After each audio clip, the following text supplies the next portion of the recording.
Японы мэрэгжлийн сумогийн Нагая Байшагийн 13 дахь өдрийн барилдаанууд өнөөдөр боллоо. Өнөөдөр болсон барилдаануудын томыг үзэгч та бүхэндээ төлөвлүүлье.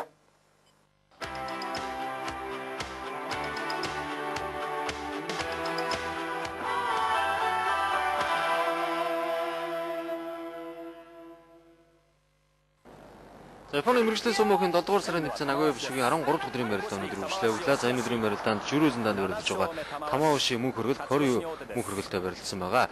За хоёр мөнх хөргөлийн хувьд 3 дахь удаага мэрэгжлийн сумод барилдаж байна. За өмнө одоо нэг барилдаж Тамаоши нэг давж байсан. За ингээд өнөөдрийн барилдаанд Тамаоши давснаар энэ сарын тэмцээний 7 дахь удаага авсан юм а. За өнөөдөр Какурю Ананд Чио Хакхотод харж барилдсан. За Дачаа эдрээс Чио Хакхо шууд зайлж өнөөдрийн барилдаанд Какурю Анандыг давлаа. Занд өнөөдрийн барилдаанд унснаар 6 даваа 7 оноотой болж байна. Үлдсэн 2 өдрийн барилдаанд өрсөлдөгч бүхэд авсан тохиолдолд Какурю Ананд энэ сарын тэмцээнд 50-аас дээш үе амжилттай үзүүлэх боломжтой болно. За Макуштай Сэндан манай Хошиказ амар мэдээд амжилттай барилдаж байна. За амар мэд 6 даваа 1 унаатаагаар за тэмцээний сүүлийн өдөр одоо шийдвэрлэх барилдаанд барилдахаар болжээ. За Токотенко Хүчбаатар өнөөдрийн барилдаанд тэмцээний тэргүүлэгчдийн нэг Тойо Бигтэй барилдсан. За энэ удаагийн барилдаанд Тойо Бигийн оршил шимхээр Токотенко Хүчбаатарыг давж энэ сарын тэмцээний ээлж даваа авлаа. Тэнхүү Тойо Бигийн өнөөдрийн барилдаанд өрсөлдөгчөд авснаар 10 даваа 3 унаатай болж байна. За Токотенкогийн хувьд одоогийн байдлаар 7 даваа 6 унаатайгаар тэмцээнийг хүргэжлүүлж байгаамаа.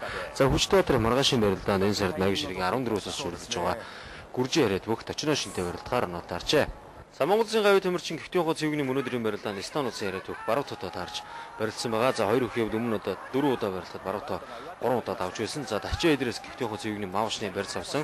За улмаар одоо Маавшны барьцыг давхар болгож Көвтөнхөө цэвгний өөрийн үндсэн барьцанд авирсан. За ингээд хүч бэр ихтэй Баруутог цүрээд шимхээр Көвтөнхөө цэвгний давж энэ сарын тэмцээний 8 дахь даваа авлаа.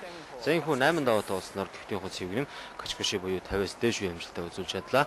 За Көвтөнхөө цэвгний энэ сарын тэмцээнд Магиширийн 9-өөс бус шүрэлдэж байгаа. За ирэх 9-р сарын тэмцээн Аки бушод шансаа өгсөн барилдах боломжтой болж байна.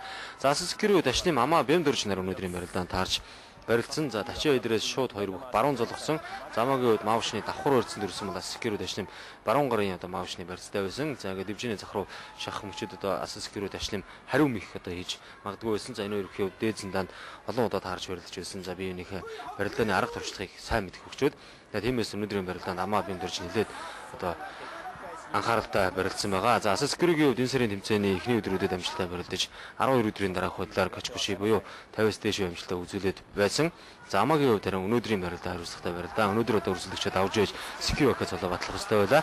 За энэ удаагийн барилдаанд Yorikiri мэхээр Амаа өрсөлдөгчөд авч энэ сарын тэмцээний 8 дахь даваагаа авч Секивакаа цолоо батлаа. За Якузна Хакхогийн барилдаа 12 өдрийн дараах худлаар тэмцээнийг 1 чунаагүйгээр тэргүүлж байсан. Якузна Хакхо өнөөдрийн барилдаанд Озуки Кайотой таарч барилдсан байгаа. За барилдааны өмнө одоо хэлсэн ёсоор Якузна Хакхо энэ удаагийн барилдаанд Озуки Кайот барьц авах боломжийг олгоогүй. За ингээд энэ удаагийн барилдаанд өөрөө Маавшны барьцанд төрж Yorikiri мэхээр өрсөлдөгчөд авснаар энэ сарын тэмцээний 13 дахь даваагаа авлаа. За энэ хүн мэрэгжлийн сумогийн 69 дахь аврах Якузна Хакход аваж яргал мэрэгжлийн сумогийн дээд зэндааны тэмцээнд 7 дахь удаага төрүүллээ.